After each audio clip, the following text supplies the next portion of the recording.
From UFOs to psychic powers and government conspiracies, history is riddled with unexplained events. You can turn back now, or learn the stuff they don't want you to know.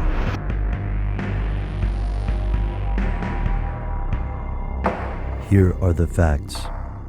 Easter is celebrated by virtually every Christian denomination, although not in the same way, on the same day, or on the same calendar. It's one of the oldest continually celebrated holy days of the Christian faith, the commemoration of Jesus Christ's resurrection 3 days after his crucifixion. Yet the modern Easter celebration incorporates some strange symbolism, none of which was necessarily part of the initial story.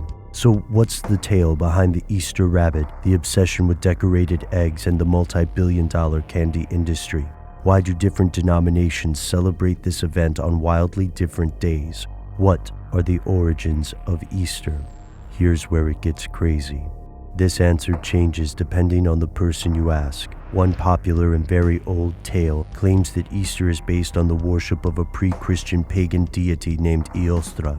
This claim was first and for a long time solely made by a writer named the Venerable Bede in his 8th century work called The Reckoning of Time. The legend growing from this original note eventually included stories of Eostra's consort, a hare, ultimately thought to be the precursor to the modern Easter bunny. However, according to several modern experts such as Adrian Bott, the idea of this spring fertility goddess is itself a myth.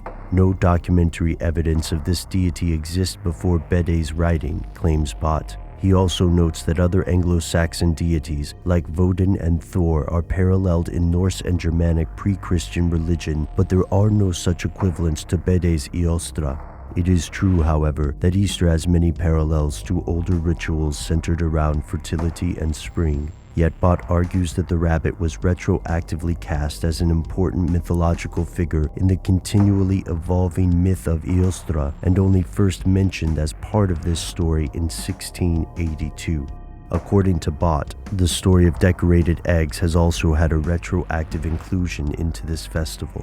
There is strong evidence that the Christian Easter has commonalities with the Jewish celebration of Passover, most particularly in the etymology. Each year, Easter's date is set as the first Sunday after the Paschal or ecclesiastical full moon. This word, Paschal, traces back through the Greek to the Hebrew term Pesa, and in several other languages, such as Greek, the word for Easter is based on Pascha or this Pesa root. To some communities, Easter is an insidious way to sneak pagan rituals into Christian celebrations. To others, this is just a myth perpetrated by Victorians who wanted to discern pagan celebrations where none existed. To others, of course, there's something else lurking beneath the typical stories of rabbits, eggs, and resurrection. Something modern religious leaders don't want you to know. For more information on the origin and evolution of Easter, check out our audio podcast on StuffTheyDon'tWantYouToKnow.com.